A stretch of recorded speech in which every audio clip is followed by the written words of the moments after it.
everyone and good day ma'am.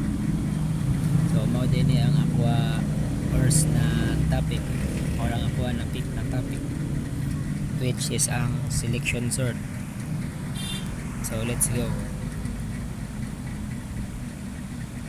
So selection sort is a sorting method that works by comparing element. So ang selection sort is nakapokus siya by comparing elements. It organizes an array by repeatedly finding the smallest or largest value in the unsorted part and exchanging it with the first unsorted position. So example ani is if ang atuang first na unsorted position kay makamit siya og pinakagamay na element, ang next na buhaton na niya is magbaylo na sila sa ito ang first na unsorted position. So example is ang atuang unsorted position is 10, then ang pinakagamay na element sa ang unsorted list is ang 5. So ang may tabuan na is ang 10 mag-swap na sila sa 5. So ang mahitabo imbis na 10 to ang first na position, mahimo na siya og 5. Then ang gatong 5 to siya sorted na position. Then ang 10 magbaylo sila. So this step is repeated until all elements are arranged in order. So mao din ang process sa selection sort. Magbalik-balik na din na siya hangtod sa maakuha na ang element, ma-sort or ma-organize. So next, so how selection sort works in. So selection sort works by conceptually dividing the array into two sections. So maana ni siya ang ato ang array na modern siya ang ato ang array na ato ang i-divide into two sections. So mo na siya ang sorted part ug ang unsorted na part. At the beginning, the entire list is unsorted. So mo itong gingon ganina na puros pa mga unsorted ang mga elements. So the algorithm starts at the first position, finds the smallest element in the unsorted section and moves it to the current position. So man na ako giingon, ipang ato ang unsorted na position or ang ato ang current position kay makamit siya og pinakagamay na smallest element sa ato ang list. Ang mahitabuan na is magbaylo to sila. Bali ang ato ang gamay na element is mamove na siya ato sa katong sorted unsorted position, then may mo siya sorted niya. Ang katong usa mabaylo na sa to siya sa area atong katong ganina tong gikan sa area atong smallest na element, bangat to siya. Then this process is repeated for each remaining element, gradually expanding the sorted section until the entire array is fully sorted. So dito sa selection sort visualization. So first mo na siya ang ato ang mga element, which is pa na siya unsorted pa lang, or pag mas sundot sa tawagon og unsorted list. So natay indicator diri na minimum or min index. Then ang kaning 11 is ang pinakagamay na element.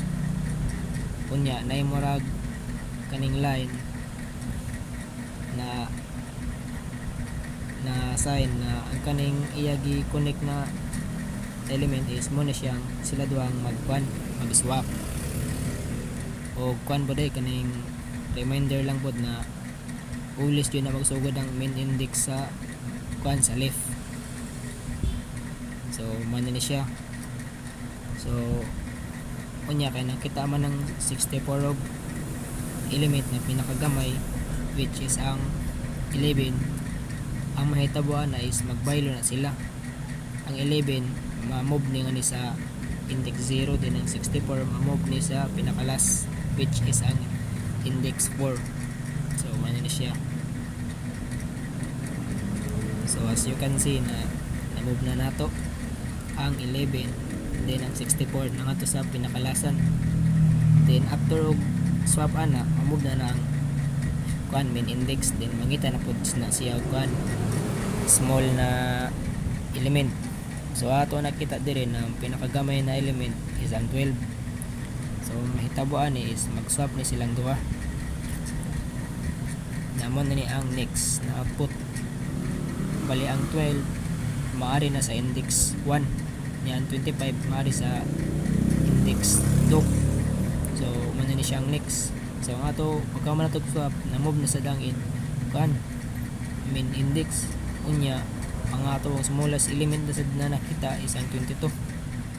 So ato gyapon na siya i-move. So ang process lang jud is magbalik-balik kung bin siya andun sa sort na nato. So man ni siya. Bali ang 25 ganina is kan mo to siya index 2.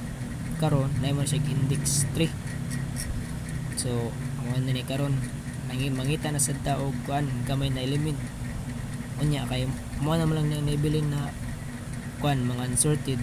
Bali ang may tabuan kay iya na lang ibaylo iya kagalingon kay dako man ng 64. Nya wala na may lain na nahibilin na kuan na unsorted na mas less sa 25. So ang may tabuan na is iya na isopia ko galingon. Then pagka man og swap ang index ang main index mabay mga to na sa 64 ma-move na siya. So man ni ron nara man siya main index. So mura gyapon same lang gyapon ang para sa katong 25 na ato siya baylo sa kagalingon. Mo na siya ang kuan ang ato final na output. So na smallest element 64. So ano man siya nakita siya naman lang inaibilin. So man na siya ang output. Man na siya ang sorted. So ato tatanawon naka na siya naka chronological order. So 11, 12, 22, 25, 64. So man na ang final output sa ato selection sort. Next. So ano daw kuno gamit kayo ang selection sort. So ang selection sort daw kuno kay gamit kay kuan daw kaning simple lang daw kuno siya og dili ra siya sabton. Og kuan especially sa mga beginners kuan apil na kuan So ang selection sort pud siya, ang selection sort pud ay kay kaning kuan din siya magbalik-balik kay niya kan process. So na ato nakita diri na sorting works by repeatedly finding the smallest element and placing it in the correct position. So mao rin siya. Then it is also useful when memory usage must be minimal. Mo na ni siya na ang selection sort daw kuno is dili na siya kinahanglan og kuan kanang dako na storage para magamit. So diri pod is ang selection sort kay mag-perform siya og fixed number comparison. So sa diri siya na part is kuan siya para dali ra jud siya sabton or dali siya analyze. Then ang nakakuan po diyan kay dili siya magamit-gamit if nanata sa large data sets. So muna siya even though it is not the fastest algorithm for large sets, so dili siya recommendable para sa large data sets. So next, so nata diri sa code. So ang hashtag include, siyempre dili na siya mawala kay dili man ta maka-print. Then there is a void selection and array, then in.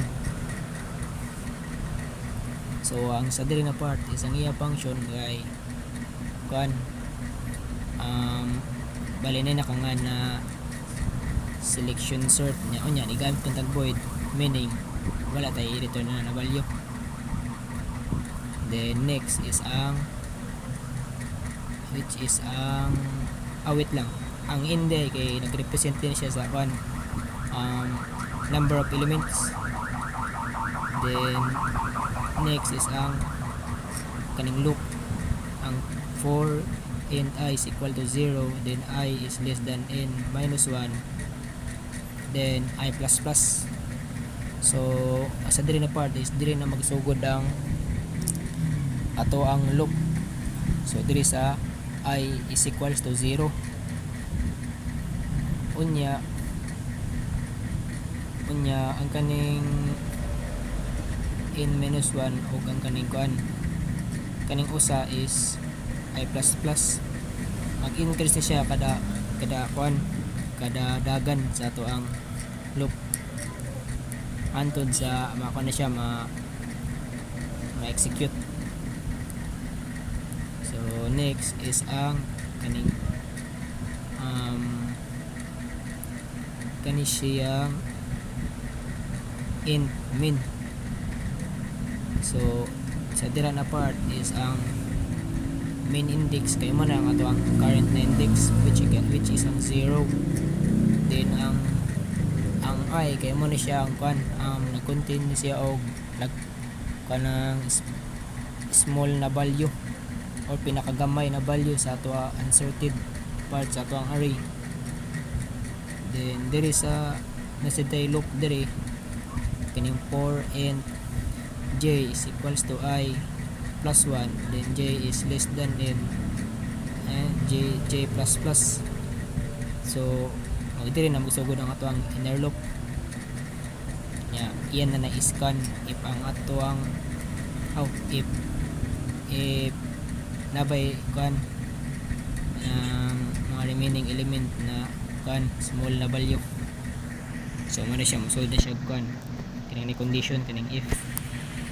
Then next is ang kanang intemp kaning intemp. So sa diri na part is dira mag store ta og gamay na value sa dira ta mag store og temporary na value. So meaning anang temp kay temporary para magamit siya para pag prepare na sa pag swap nato. Then next margin na siyang function sa temp, bali mo na siya kanang temporary na storage. Then dirin ka sa sa int main.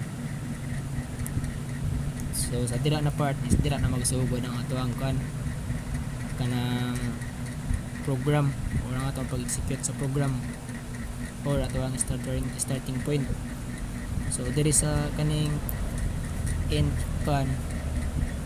kaning int array is equals to 64, 25, 12, 22, 21 nya diri kay diri ta mag-declare o mag-initialize sa ato ang array na mga uncertain values. So diri ta aning size of. So sa int n is equals to size of array size of array is array index 0. So dira ta mag-calculate so mga number sa elements sa ato ang array.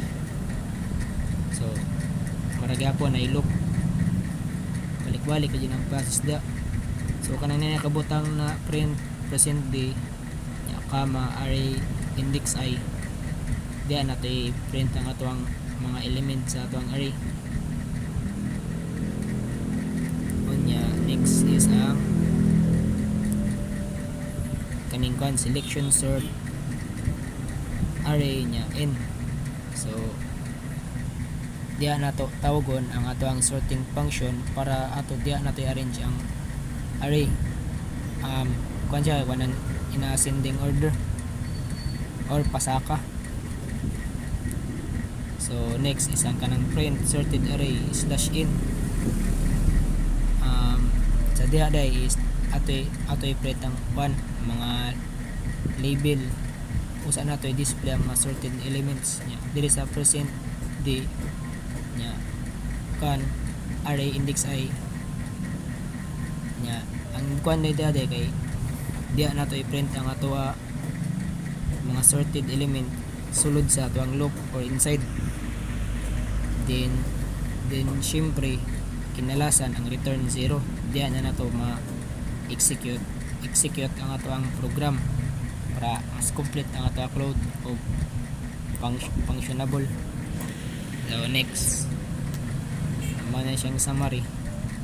Selection sort organize elements by repeatedly finding a smallest value in the unsorted part.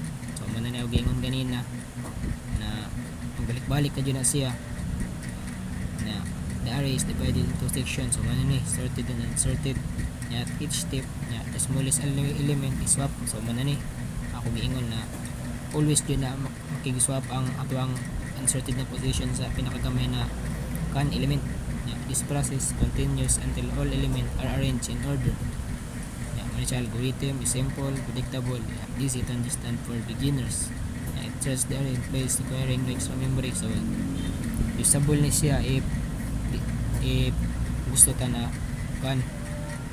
kaning list ang magamit na pang memory. Kani siya, although not fast for large data sets, it is useful for learning and exams. So thank you then, and that's all, and thank you for listening.